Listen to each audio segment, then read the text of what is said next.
So, from last episode, I was actually incorrect. When I said that Jamar Chase had those video game numbers for the first time since Tyreek Hill with the Chiefs, actually, Jamar Chase had a kind of video game stat line like that 3 years ago in 2021. He did that in week, I can't remember, 16 or 15, or whichever that week that was, but still, that's the second time he's put up impressive numbers, like stuff you see from Madden, even though Madden isn't very realistic anyway, so yeah. Anyways, welcome back to Grizzly Talks Football. We got NFL Week 11 predictions today. We got some tank bowls, we got some solid matchups, divisional matchups, should we say.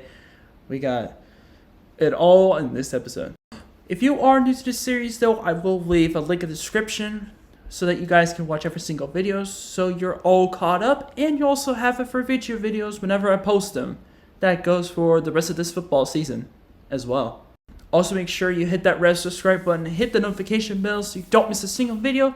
Be sure to give this video a like as well, and without further ado, let's get to the games. And before we begin, actually, I went 9-5 in week 10, so my record now is 91-61. Pretty solid, not gonna lie, but I'm trying to do better. Kicking this week off, we got the Thursday Night Football matchup between the Washington Commanders and the Philadelphia Eagles in NFC East showdown. These two teams are the only two contenders out of the NFC East, and this is going to be a battle.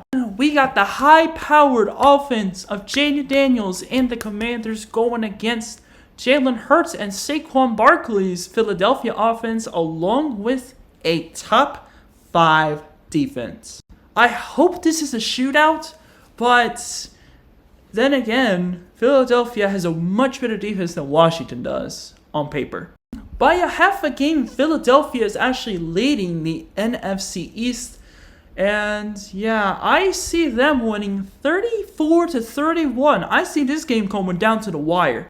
It's just unfortunate that Washington had to go against Saquon Barkley because, oh boy, that guy has been racking up yards, except for that one game against the Cowboys, but still, this team is elite.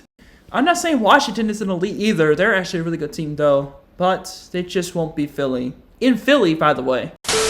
Kicking off the 1 o'clock slate for Sunday, we got the Raiders playing at the Dolphins. Miami wins 31-14, excuse me. But yeah, Raiders are struggling to find a true quarterback. They had to go through 3 of them in the course of this season. Miami, well, they did go through 3 as well, but 2 was back, so it really doesn't matter all that too much. As much as people want to call this a tank bowl, I don't think Miami is in tank mode anymore, because Las Vegas definitely is. Next up, we got the Browns playing at the Saints. Tank bowl. Yeah, both of these teams suck, I will say. Except one of these teams is the bane of my existence, and it's definitely the Browns. I'm just kidding. It's New Orleans. Come on, man. They beat us last week. Son of a bitch. New Orleans wins 21-10. Yeah, the Browns are just too much of a shithole to even be relevant in this case. New Orleans wins. At least Derek Carr is giving the Saints some life. The Browns, on the other hand, are extremely lifeless. They have 3 quarterbacks, and all 3 of them have been struggling. Tank for Shador or Jalen Milroe already. Up next, we got the Colts playing at the Jets. Back-to-back tank bowls? Are you fucking kidding me? At least both of these defenses are pretty solid, but the offense for the Jets? Yikes. Not very good. Aaron Rodgers is having the same issues that Zach Wilson had last year with the offensive line. And if Joe Flacco cannot turn the ball over 4 times in one game like he did against the Bills, Colts may have had a chance to beat Buffalo. And for some stupid reason, I still believe in Joe Flacco more than I do in Sam Darnold. I say the Colts win 28-27. I see this being a close game. Why? Because Aaron Rodgers may have a bad game against the Cardinals when they got smacked, and then he'll have a good game maybe this week. That's exactly why I think it's going to be close, but I say Joe Flacco limits his turnovers and throws a couple touchdowns to make sure that the Colts win this game. And continue the Jets tank to get some pieces to go around Rodgers. especially on the offensive line. Next up, we got the Vikings at the Titans. Vikings win 31-13. I do not believe that the Titans' pass defense is number 1 in the league. I can't not believe that. And even then, the Vikings have the Titans outmatched in just about every single category. Like, come on, man. Next up, we got the NFC North rivalry, one of the oldest rivalries in NFL history. Packers at the Bears. Gosh, if only Caleb had an offensive line. At least the Bears' defense looks good. Also due to the fact that they fired their offensive coordinator, Shane Waldron, instead of firing their head coach, Eberflus, I see the Packers winning 24-14. Yeah, I don't see the Bears scoring very much this game. Jordan Love has another Brett Favre kind of game, but the Packers still win because their defense is pretty solid too. Up next, we got the Jaguars playing at the Lions. Lions win 41-6. Yeah, Doug Peterson's situation just got a lot worse because they might get embarrassed by this Detroit Lions team that has been good for so long. They're still the best team in the NFC, and they are going to show the Jaguars why they are. Sorry, Doug Peterson. It's just you had a horrible amount of luck going against Detroit with your job on the line. Next up is the Rams playing at the Patriots. Rams win 28-10. I don't care that the Patriots beat the Bears by 16 points. I'm still not picking them, especially against an elite offense like the Rams. But I must give New England some credit. Getting 3 wins with this low of expectations is pretty impressive. Unfortunately, you're going against a good team from the NFC West. That's hard to say. In the final game of the Sunday 1 o'clock slate, we got the Ravens playing at the Steelers. Oh shit. This was the AFC North matchup we have been waiting for. Russell Wilson versus Lamar Jackson. Oh boy. The top scoring offense and the best rush offense against the second best scoring defense in the league. And one of the best rushing defenses in the league. This is going to be a huge battle. I think Russell Wilson will torch the Ravens through the air since the Ravens can't cover a pass to save their lives, but the run game makes up for it, and the offensive game in particular. But in the end, I see the Ravens winning 38-35 in a massive shootout. I say this is going to be the game of the week. Steelers, you are a good team, but the Ravens are just so much better right now, unfortunately for you. Kicking off the Sunday 4 o'clock slate, we got the Seahawks playing at the 49ers.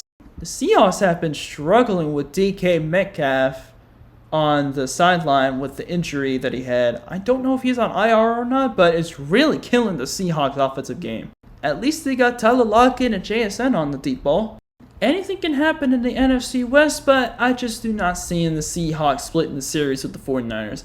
Yeah, San Francisco wins 31-24.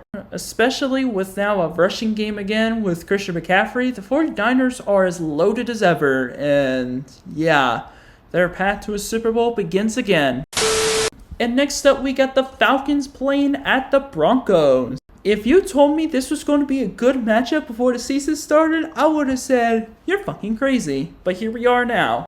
Both of these teams suffered heartbreaking losses the week before. Broncos lost in the blocked field goal to the Chiefs, and the Falcons missed 3 kicks with Younghoe Koo to lose the game against the Saints. This being home advantage, and also the offense is looking a lot better now that Bo Nix is developing his true self, and the fact that the Broncos have an amazing defense, way better than ours, I say Denver wins 24-21. I see this being a close game, not very high scoring because offenses do tend to struggle a little bit, but Denver pulls it out at the end, somehow. I will say, the points that they scored did not tell the story. I think the Broncos looked a lot better than the Falcons did last week, and I see that continuing. In the final game of this Sunday 4 o'clock slate, we got the Chiefs playing the Bills. Actually, when I said Ravens-Steelers are going to be the game of the week, actually, this is going to be the game of the week. The best 2 AFC teams in terms of record are facing off against each other, which is crazy to think about. I really had the Bills finishing 3rd in the AFC East in my NFL season division predictions before the season started, and this is what they do. They go 8-2. Kansas City has a 15-game winning streak if you combine the regular season and postseason. Just remember, last season they won the last 2 regular season games, won all 4 playoff games, and now they have won 9 straight, thanks to a blocked field goal against Denver. Josh Allen, I really do hope that you end Kansas City's unbeaten streak, but I just don't see it right now. I say Kansas City wins 24-21, and Buffalo misses another field goal. I'm just kidding, man. They don't miss a field goal, but they try to drive down, but Kansas City stops them on the last drive, and the game ends like that. And now we got Sunday Night Football between the Cincinnati Bengals and the LA Chargers. This will also be an offensive shootout. Man, these offenses are pretty legit. However, the Bengals don't have a defense while the Chargers do under Coach Jim Harbaugh, especially with guys like Joey Bosa and Khalil Mack in the pass rush. Yes, they also have Bud Dupree. I think people are going to call me crazy for doing this, but I think the Chargers are going to win 30-28. I see this coming down to a last-second field goal for one of these teams. Man, Chargers just have a solid defense, but the way they played against the Titans, Joe Burrow is going to probably take exception to that and go for 3 or 4 touchdown passes. I see Jamar Chase gets 1 or 2 of them, but it won't be enough to hold down the Chargers offense with Dobbins at running back and Herbert at quarterback, with McConkey and Johnston at wideouts. Yeah, I say Chargers win this one, but it will be close. And the final game we got is the Monday night game with the Texans playing at the Cowboys. This is an easy one. I'll pick up the Cowgirls. The Cowboys. Which is what I would say if they had Dak Prescott still playing, but he's out for the season. Yeah, Houston wins 28-6. There is no chance that Cowboys have with Cooper Rush or Trey Lance. That was shown against Philadelphia. They will not be able to perform well against good teams. Texans are a good team. Yep, Cowboys are cooked. You might as well tank for a draft pick. High draft pick. I don't care if Micah Parsons has come back. He's not going to be able to save this Cowboys team. Unfortunately, Micah Parsons came back from injury too late. And yes, I am going to be discussing the top 15 of the college football playoff poll that came out last night. That's exactly what I'm going to do for the rest of the season, really. Top 5 is the same as the AP poll. I say the top 4 teams I'm very much fine with. But let's look at 5 through 10. We got Indiana at 5, BYU at 6, Tennessee at 7, Notre Dame at 8, Miami at 9, and Bama at 10. I'm no expert, but I think Tennessee should be in the top 5 right now. The only reason why they're not in the top 5 is because they lost to Arkansas, and apparently that loss is getting worse. On the other hand, Indiana and BYU are undefeated. Indiana at 5? You serious? I guess Indiana had their win over Michigan being overrated, but still, BYU beat 2 ranked teams in the top 25. You're going to see the other one in just a minute because you already see one of them in there. As for the other 3 and 8 through 10, I say Notre Dame is fine where they are. Miami only dropped to 9 because that was their first loss of the season, while Bama has 2 losses. So you see where I'm getting at right now.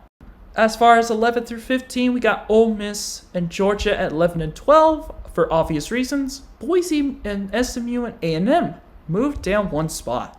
I think it is pretty stupid though. But on the other hand, Ole Miss jumped everyone because they had to be ahead of Georgia because they beat them by 18 points. But other than that, the top 11 through 15 is fine with me. As far as 16 to 20 goes, Kansas State, then Colorado, then Washington State, then Louisville, then Clemson. I had this correct. I say I'm fine with this. And then 21 through 25 is where things get crazy. South Carolina's 21, LSU's 22, Missouri's 23, Army's 24, and Tulane is 25. Shout out to the Green Wave. But I do have one major problem. Why the hell is South Carolina ahead of LSU? Why? LSU beat South Carolina head-to-head on College Game Day on national television.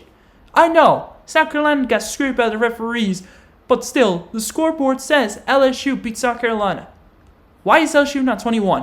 I understand Missouri's 23 because they were 24 and they moved up one spot because of Iowa State dropping out. Same with Pitt. They didn't move up 2 spots. And Army only moved up 1 spot because why not? Because the group of 5 is, again, disrespected. That's the same case with Tulane, who is currently undefeated in conference play. But here's the caveat. If Tulane beats Navy and Army wins their next game, it's going to be Army versus Tulane in the American Championship, which is going to be awesome for both of those teams. Honestly, besides the bottom 5 and the whole top 5 situation with 5, 6, and 7, this poll was actually not that bad. Anyways, that is going to do it for this episode of Grizzly Talks Football. If you enjoyed this episode, make sure you smash that like button. Make sure you hit the red subscribe button and hit the notification bell so you don't miss a single video. This is the Grizz, and until next time, I will see you guys very soon. Peace!